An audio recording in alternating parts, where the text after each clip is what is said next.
Jai Shriram. Welcome back to my channel. ಇವತ್ತು ನಾನು ನಿಮಗೆ ಈ ವಿಡಿಯೋದಲ್ಲಿ ಮನಿ ಪ್ಲಾಂಟ್ನ ಯಾವ ರೀತಿಯಾಗಿ ಮನೆಯಲ್ಲಿ ಬೆಳೆಸಬಹುದು ಮತ್ತೆ ಅದನ್ನ ಬೆಳೆಸೋದಕ್ಕೆ ಏನೆಲ್ಲ ನಾನು ಯೂಸ್ ಮಾಡ್ತೀನಿ ಅನ್ನೋದನ್ನ ಈ ಒಂದು ವಿಡಿಯೋದಲ್ಲಿ ತೋರಿಸ್ತಾ ಇದ್ದೀನಿ. ಅದಕ್ಕೂ ಮುಂಚೆ ನಮ್ಮ ಚಾನಲ್ನ ಯಾರೆಲ್ಲ ಸಬ್ಸ್ಕ್ರೈಬ್ ಮಾಡ್ಕೊಂಡಿಲ್ವೋ ದಯವಿಟ್ಟು ನಮ್ಮ ಚಾನಲ್ನ ಸಬ್ಸ್ಕ್ರೈಬ್ ಮಾಡ್ಕೊಂಡು ನಮಗೆ ಸಪೋರ್ಟ್ ಮಾಡಿ. ಇದೇ ಥರ ಇನ್ನೂ ಹೆಚ್ಚಿನ ವಿಡಿಯೋಗಳಿಗೆ ನಮ್ಮ ಚಾನಲ್ನ ಸಬ್ಸ್ಕ್ರೈಬ್ ಮಾಡ್ಕೊಳೋದನ್ನ ಮರಿಬೇಡಿ.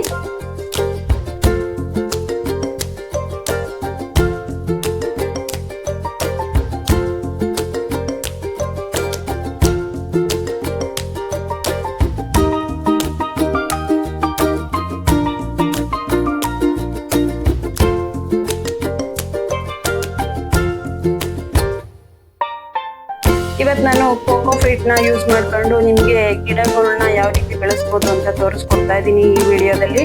ನಾನು ಇಲ್ಲಿ 5 kg ಆಗುವಂತಹ ಒಂದು ಕೋಕೋಫಿಟ್ನ ತಂದಿದ್ದೀನಿ. ಈ ಕೋಕೋಫಿಟ್ ಏನಪ್ಪ ಅಂದರೆ ತೆಂಗಿನ ನಾರಿಂದ ಆಗಿರುತ್ತೆ.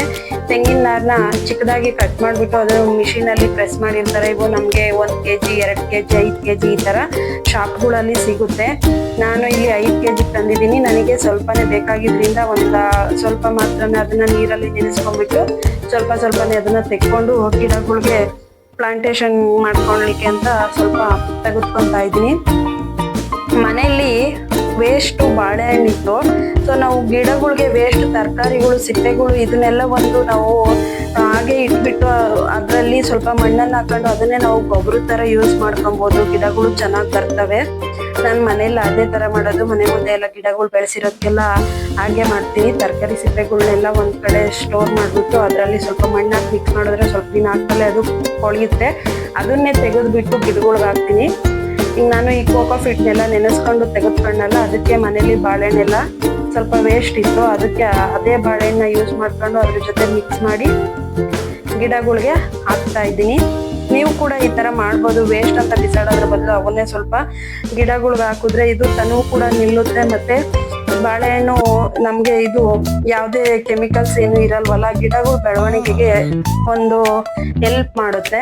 ಈ ಕೋಕೋಫಿಟ್ ಅಷ್ಟೇ ನೀರಿನ ಅಂಶನ ಜಾಸ್ತಿ ಇದು ಅಬ್ಸರ್ವ್ ಮಾಡ್ಕೊಳ್ಳೋದಿಲ್ಲ. ಅಲ್ಲೇ ಅದು ನೀರ್ನ ಜಾಸ್ತಿ ಮಣ್ಣೊಳಗಡೆ ಬಿಟ್ಟರೆ ಕೊಳಿತವೆ ಗಿಡಗಳು. ಇದು ಆ ಥರ ಮಾಡೋದಿಲ್ಲ.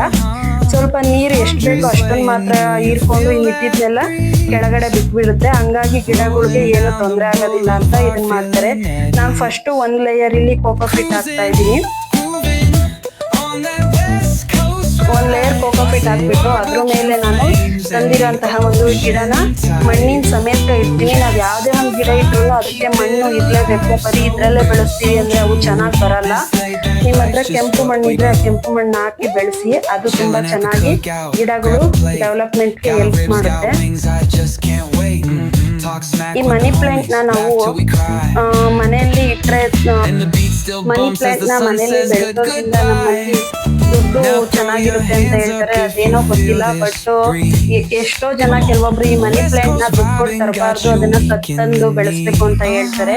ಬಟ್ ಆ ಥರ ಎಲ್ಲ ಮಾಡಬಾರ್ದು. ಯಾಕಂದ್ರೆ ನಾವು ಬೆಳೆಸೋಂತಹ ಗಿಡನ ನಾವ್ ಯಾವತ್ತೂ ನಮ್ಮ ಕೈಯಾರೆ ದುಡ್ಡು ಕೊಟ್ಟಂದ್ರೆ ನಮ್ಗೆ ಒಳ್ಳೇದು ಅಂತ ಅನ್ಕೊಂಡು ನಾವೆಲ್ಲಾನು ದುಡ್ಡು ಕೊಟ್ಟೆ ತಂದು ಮಾಡ್ತೀವಿ. ಯಾವ್ದನ್ನು ಯಾರ ಮನೆಯಿಂದನೂ ಇಸ್ಕೊಂಬಂದಾಗ್ಲಿ ಅಥವಾ ಬೇರೆ ಕಡೆಯಿಂದ ತಂದಿಡಲ್ಲ. ನಮ್ಮ ಮನೇಲಿ ಒಂದು ತುಳಸಿ ಗಿಡ ಆಗಿರ್ಬೋದು, ಏನೇ ಆಗಲಿ ನಾವು ದುಡ್ಡು ಕೊಟ್ಟು ತಮ್ಮಂದೇ ನೆಡೋದು. ಅದು ನಮ್ಗೆ ಅವಾಗ ರೂಢಿ ಆಗ್ಬಿಟ್ಟಿದೆ. ಈ ಒಂದು ಮನಿ ಪ್ಲಾಂಟ್ನ ಲಕ್ಷ್ಮೀ ಸಂಕೇತ ಅಂತ ಹೇಳ್ತಾರೆ. ಇದನ್ನ ನಾವು ಆಗ್ನೇಯ ದಿಕ್ಕಿನಲ್ಲಿ ಇಟ್ರೆ ತುಂಬಾ ಒಳ್ಳೇದು. ಅಂದ್ರೆ ಆಗ್ನೇಯ ದಿಕ್ಕು ಅಂದ್ರೆ ಅಗ್ನಿ ಇರೋಂಥದ್ದು ಅಡಿಗೆ ಮನೆ ಬರುತ್ತಲ್ಲ, ಅಡಿಗೆ ಮನೆಯಲ್ಲಿ ಬೆಳೆಸಿದ್ರೆ ಇದು ತುಂಬಾ ಒಳ್ಳೇದು ಅಂತ ಹೇಳ್ತಾರೆ. ಮತ್ತೆ ಇದನ್ನ ಯಾವುದೇ ಕಾರಣಕ್ಕೂ ದೇವ ಮೂಲೆಯಲ್ಲಿ ಇಡಕ್ ಹೋಗ್ಬಾರ್ದು. ದೇವ ಮೂಲೆಯಲ್ಲಿ ಇಟ್ರೆ ಅದು ಸ್ವಲ್ಪ ಆರ್ಥಿಕವಾಗಿ ನಷ್ಟ ಆಗುತ್ತೆ ಅಂತ ಹೇಳ್ತಾರೆ. ಆದಷ್ಟು ನೀವು ಇದನ್ನ ಅಗ್ನಿ ಮೂಲೆಯಲ್ಲಿ ಬೆಳೆಸಿ ಮತ್ತೆ ಗಿಡಗಳು ಗ್ರೀನರಿ ಆಗಿರೋ ತರ ನೋಡ್ಕೊಳ್ಳಿ.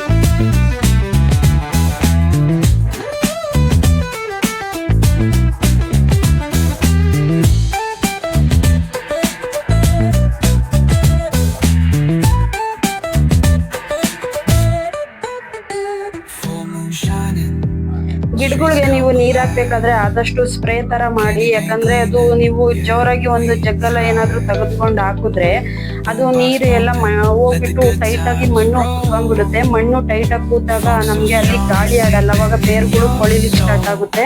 ಸ್ವಲ್ಪ ಎಕ್ಸ್ಟ್ರಾ ನೀರನ್ನ ಹೊಲ್ಟೋಗೋ ತರ ಕೆಳಗಡೆ ಹೋಲ್ಗಳನ್ನ ಮಾಡಿ ಇಟ್ಕೊಳ್ಳಿ.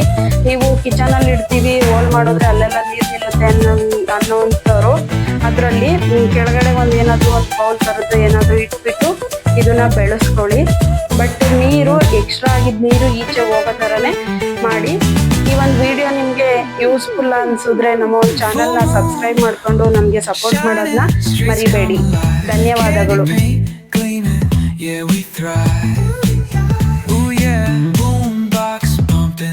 Good times roll.